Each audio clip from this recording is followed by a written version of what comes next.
مودی کی بولی بولنے والے گودی میڈیا کے نام نہاد صحافی ارناب گوسوامی کو اپوزیشن جماعت کانگریس نے دن میں تارے دکھا دیے۔ جھوٹی خبریں پھیلانے پر بنگلور میں ارناب گوسوامی کے خلاف مقدمہ درج کر دیا گیا ہے۔ پولیس کے مطابق ارناب گوسوامی اور رہنما بی جے پی امیت مالویا پر مقدمہ انڈین یوتھ کانگریس نے درج کرایا۔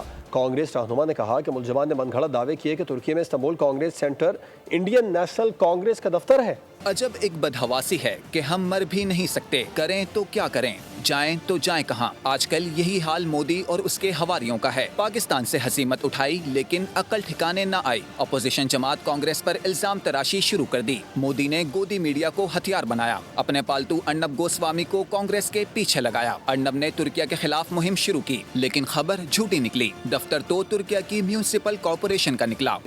خبر جنگل میں آگ کی طرح پھیلی۔ اپوزیشن جماعت کانگریس آگ بگولا ہو گئی۔ الزامات مسترد کر کے ارنب کو آڑے ہاتھوں لیا۔ بنگلور میں B J P I T cell کے سربراہ امیت مالویا ارنب کے خلاف مقدمہ درج کروا دیا۔ ارنب صورتحال دیکھ کر بھیگی بلی بنے، فوراً کانگریس سے معافی مانگی لیکن کانگریس رہنماؤں نے معاف کرنے سے انکار کر دیا۔ ارنب کو عدالت میں لے جانے کا اعلان کر دیا۔ کانگریس رہنما شری کانت سوروپ نے کہا کہ امیت مالویا اور ارنب گوسوامی کے اقدامات بھارتی جمہوری بنیادوں، عوامی تحفظ اور قومی سلامتی پر ایک بے مثال حملہ ہے۔